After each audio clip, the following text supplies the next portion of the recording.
The following is not a confirmation of the identity nor the location of Raxxla. This video is made using items from ancient mythology and other elite games to form speculation on the topic that is Raxxla. If you are offended by speculation, monologues, Keith Chegwin fanfiction, people discussing Raxxla, or discussing the Dark Wheel, then go watch something else. To the jewel that burns on the brow of the Mother of Galaxies, to the whisperer in witch space, the siren of the deepest void, the parent's grief, the lover's woe, and the yearning of our vagabond hearts. To Raxxla! Many times have I mentioned the possible links between the story of Elite Dangerous and the mythology of our own history. Many times have I speculated on the topic of Raxxla, but never have I felt so sure of what I have recently discovered, that there are in fact links between the mythology of our ancestors and the game we play today. And I'm going to tell you where I believe it is, more specifically where I believe the jewel, or at the very least, the pathway to Raxxla, will be found. Strap on your tinfoil folks, this one is going to melt your brain. Often we do see references to symbols or ancient deities within our game, either placed there by the real life names that were given to them many years ago, or the subtle references that were included into the game's universe for mysterious reasons. One such curiosity is the common use of the number 8 within this game, the 8th moon of a gas giant, the Sap-8 container, the 8 galaxies within the original game, the 8 sides of a Fargoid vessel. There seems to be a fondness of this number. Now the question is, why? Why do the makers of Elite Dangerous, all hail his blessed name Braben, choose this number? Well, it all started a few weeks back, when I was searching the lore of the game for possible clues to hidden events. Firstly, I stumbled upon the possible connections between the Sap-8 containers and the supposed now extinct race known as the Guardians. Hold that word, Guardian, into your brain. It will be of further use down the line. Now, while I was looking for the number itself, it came to me. As I turned my head to scratch my neck, the number may not be a number after all. As I have mentioned other times, the use of the number 8 is common within Elite Dangerous. As you may look yourself for further links between the number 8 and Elite Dangerous, if you look into this you will find the number many times. Using the Ouroboros as the link between the two, I found startling connections between ancient mythology via references mentioned in text from in the game and the inclusion of the names of stars that are not named as such in real life. The following will flesh out these links and how I got to the location that is permit locked and the connection to the symbol of infinity.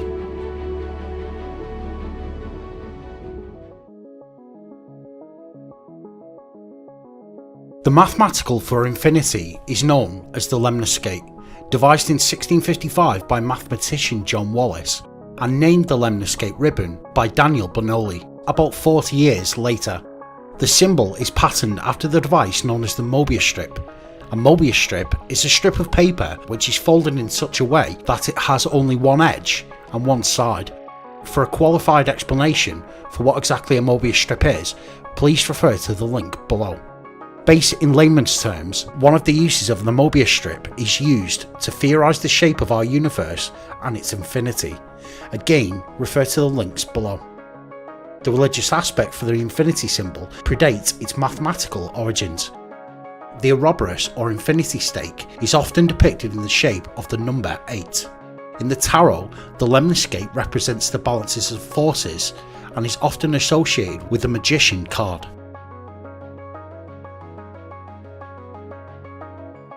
Ouroboros, meaning in Greek tail swallower, is an ancient symbol used by the Greeks and many other cultures, but first known from ancient Egyptian mythology. The Ouroboros is usually depicted in the form of a snake swallowing its tail, and is usually, yet not exclusively, circular, as in a singular snake, circling its own body, consuming its tail. In Gnosticism, it was related to the solar god Abraxas and signified eternity and the soul of the world. In ancient alchemy, the Ouroboros represented the spirit of Mercury, which alchemists of the time thought permeated all matter. It symbolises continuous renewal, the cycle of life and death, the harmony of the polar opposites, i.e. yin and yang. A double Ouroboros, which was usually depicted as two snakes eating one another, signifies volatility. If you have not already noticed, the symbol for Ouroboros turned on its side is the number 8. The first known reference to the Ouroboros is in the enigmatic book of the Netherworld, an ancient Egyptian funerary text that was found in the tomb of Tutankhamun, the pharaoh of Egypt of the 14th century BC. The text contained the tales of the god Ra and his union with Osiris in the underworld. The Ouroboros is depicted twice on the figures shown, holding their tails in their mouths, one encircling the head and upper chest, and the other surrounding the feet of the large figure, also holding their tails in their mouths. This is thought to represent the deities Ra and Osiris unified, meaning merged as one entity. Both serpents are manifestations of the deity Mehen, who in other texts found in ancient Egypt protects Ra and his underworld journey, acting as his guardian. The meaning of the divine figure is thought to represent the beginning of the end of time.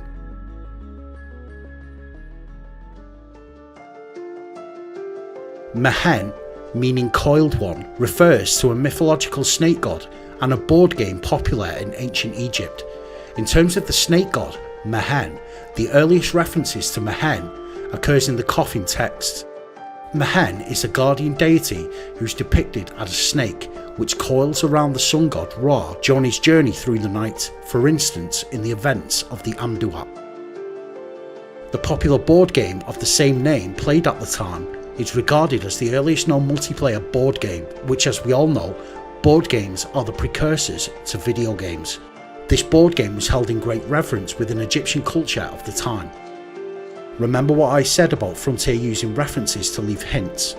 Mehen is a system in the game, not a real-life star system, meaning the devs added this system name for a reason. More information about the Amduat is located within the members section of the video.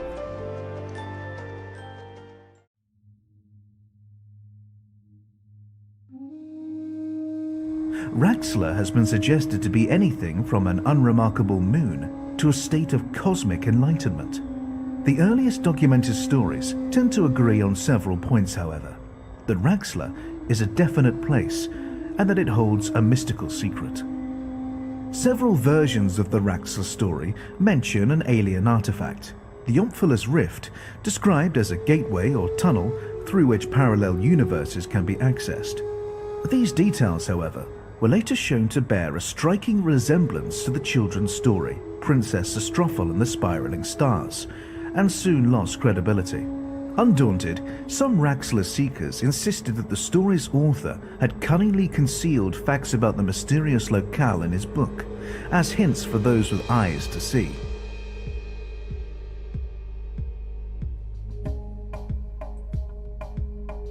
In real life, star Whiskey Romeo 104 is one of about 200 known so-called Wolf-Rayet stars. Such stars are in a phase of where they are hot, massive and extremely luminous. Typically 3 times the size, 25 times heavier and 100,000 times brighter than our own sun. In this relatively short-lived Wolf-Rayet phase, the pressure of the intensely bright emitted light can expel the star's outer atmosphere. Not all Wolf-Rayet stars will form a spiraling tail. The expelled outer atmosphere forms around the star, looking like a spiral. The reason why Whiskey Romeo 104 appears as it does is that it has a companion star. As the two stars orbit around each other, Whiskey Romeo 104 shoots material around its companion, and the circling orbit drags this into a spiral.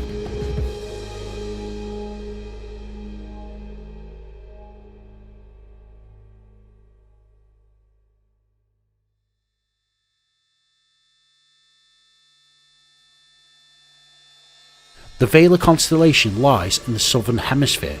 Its name means the sails in Latin. The constellation represents the sails of the Argo Navis. It was once part of the much larger constellation Argo Navis.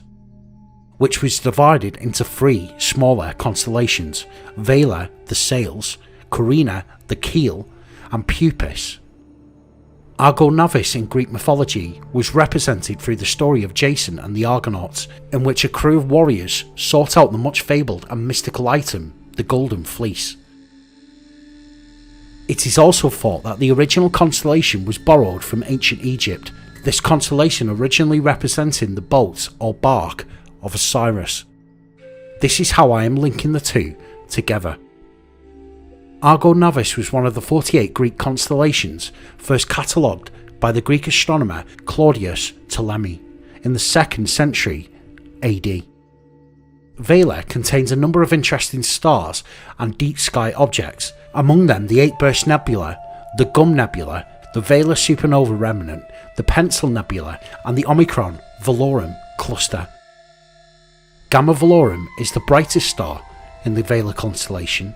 It has an apparent magnitude of 1.7. Gamma Velorum is in fact a multiple star system composed of at least 6 stars. In ancient times, you would be excused for describing this object as a jewel. The star system's traditional name, Suhail or Suhail al-Mulaf, apologies for the pronunciation, is derived from the Arabic Suhail al-Mulaf, which means the glorious star of the oath. In modern times, the star has also been known as Rhaegor, but neither name has been formally approved for Gamma Velorum by the International Astronomical Union.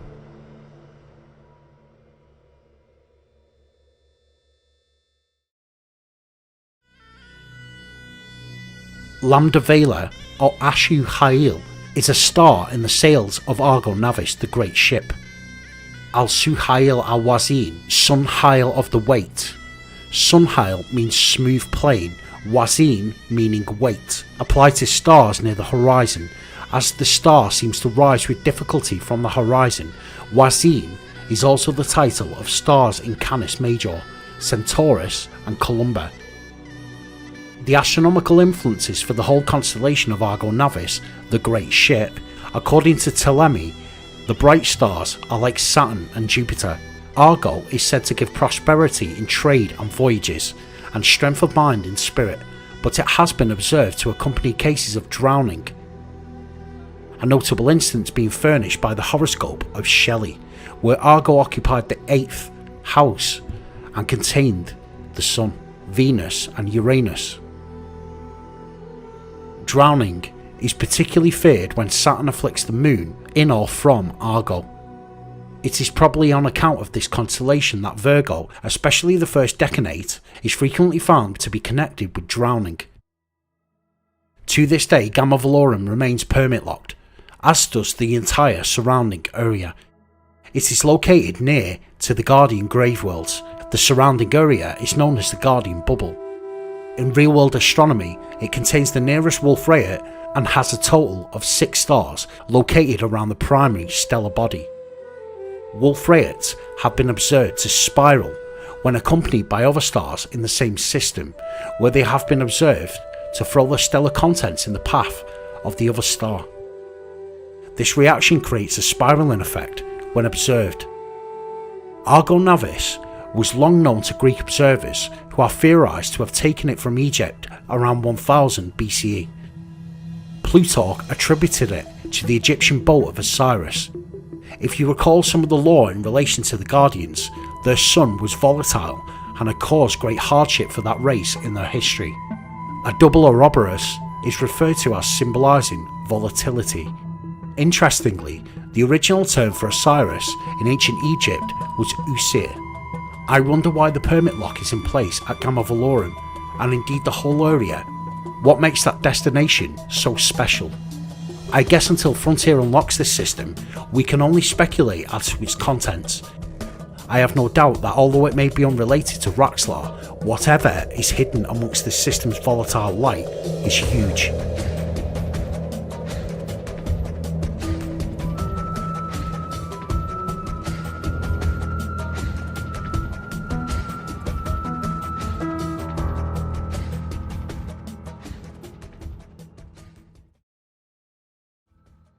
Thanks for the watch. I would like to thank the official members of the channel, David Gate, and the new member, Ahsoka Ashla Tano. I would also like to thank the coffee backer, Commander Jinx Chrome. If you would like to back the channel via coffee or become a member and watch some exclusive videos, including this one, either follow the membership option below or the coffee link in the description. Please make sure to hit the like if you enjoyed this video. Liking this video massively helps the algorithm and gets me seen by more people, therefore making the channel grow quicker. Until next time, Commanders, 07.